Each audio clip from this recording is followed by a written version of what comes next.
Ravana malala mpifaliana no azontsika miaona toy izao indray miaino ny ten'Andriamanitra mandranefatra tsara sakafom-panahintsika amin'ity ity. Ianareo zay voantso an' Jesosy Kristy, manan'Andriamanitra sady voantso ny masina. Ho aminareo ny fahasoavana sy ny fiadanana avy amin'Andriamanitra raintsika sy Jesosy Kristy Tompo. Amen. Alasinainy 13 Jona 2022 banjinantsika ilay hevitra hoe amin'ny Tompo ny fahefana. Andeha ariavana idera sy ankalaza eny ame voninahitrin'Andriamanitra isika. Mirafy rambavao an Jehova fa efa nanao fahagagana izy. Ny tany ankavanana sy ny sandry ny masina nahavitany famonjena. Jehova efa nampafantatra amin'ny famonjeny teo mason-jetilesany nanehon'ny fahamarinany. Efa natsiaro famindram-pony sy ny fahamarinany tamin'ny taranak'Israely izy. Efa nahita famonjen'Andriamanitsika ny vazan-tany rehetra. Amen.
Andeha hivavaka isika.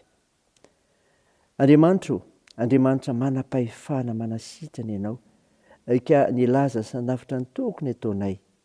Mendrika anao Tompo ny saotra, ny dera, ny laza, ny voninahitra no ianarinao masina satria Andriamanitra tsy toy ianao. Tompo, mpanotsy izay, ko no fahotanay dia mamindrafo aminay. Soso madio zay mba fakeloko ary dio zay mba fampahotana. Feno hifananao masina izay, randreny mofinaina. Anananay toky fa lehibe ny fiandrian'Andriamanitra ary manam-pahefana izy. Anaran'i Jesosy Kristy novanay izany mivavaka izany. Amen. Ny mofinainao antsika amin'ity ity havana malala dia hitanao ao amin'ny filazantsara soratan'i Marka. Marka 7:1 ka hatramin'ny 9. Mivaky toy izao aminaran'i Jesosy. Ary niditra tao amin'ny sinagogy indray Jesosy, ary nisy lehilahy anankiray matanana teo. Ary nizaha taratra azy ny olona na sitrany io amin'ny sabaty izy na tsia mba himpangany azy. Dia hoy Jesosy tamin'ilay lehilahy matanana mitsangana etsy ampovoany. Ary hoy koa izy tamin'ny olona, inona moa no mety atao amin'ny sabata? Ny manao soa va sa ny manao ratsy? Ny mamonjy aina va sa ny mahafaty? Fa tsy nety teny ny olona.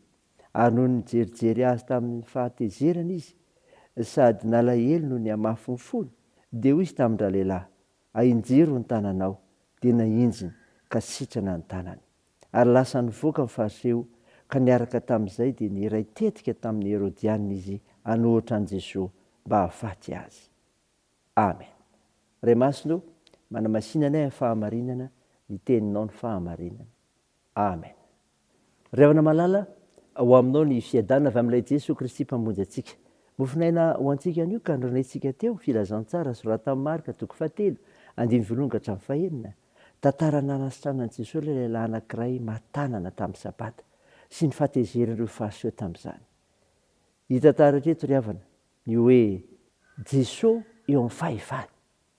Andro sabata Jesosy no manatrika ny mason'olona maro izay malala ny fahefana sy fahagagana efa vitany. Eo ihany koa ilay marary izay miandry famonjena. Inona nataon'i Jesosy amin'ny fahefana? Ny famonjena mialoha ny fombafomba. Ny famonjena mialoha ny fombafomba. maty tanana lehilahy efa very fanantenana. Ny olona dia tsy mba nijery zay mavesatra tamin'ilay marary fa rehevo miandrikendry tohana tamin'ny karazana fombafomba. Saingy tsy nasakana an' Jesosy zany satria maika ny famonjena. Tonga ho an'ny olona very fanantenana izy ary hitondra soa sy amelaina ireo izay andalam-pahafatesana sy maty fahavelona. Samy manana ny antony amin'izay ny andro fivavahana ny olona rehetra.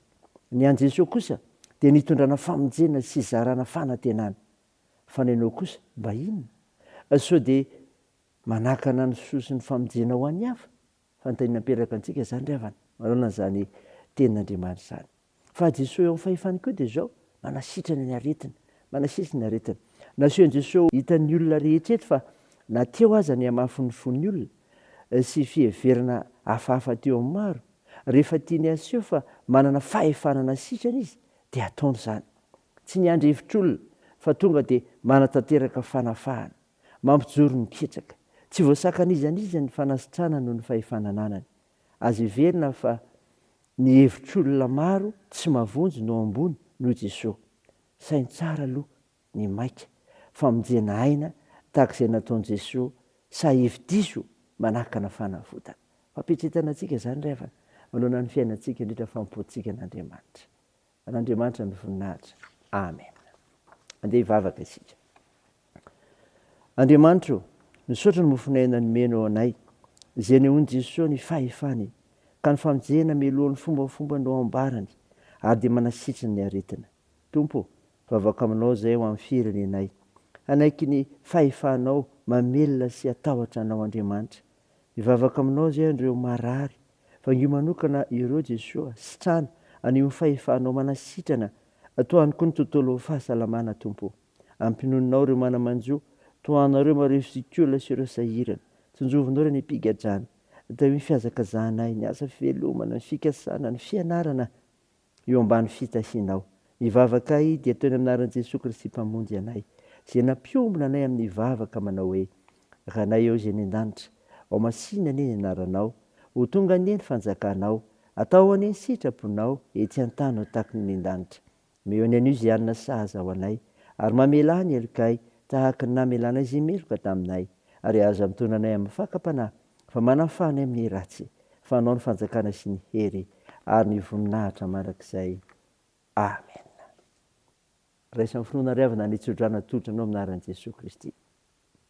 Hitanao ny Jehovah ka hiaranao, ampamiapitra ny taviny aminao ny Jehovah ka miditra fo aminao, ananitra ny taviny aminao ny Jehovah ka mihainao ny fiadanana.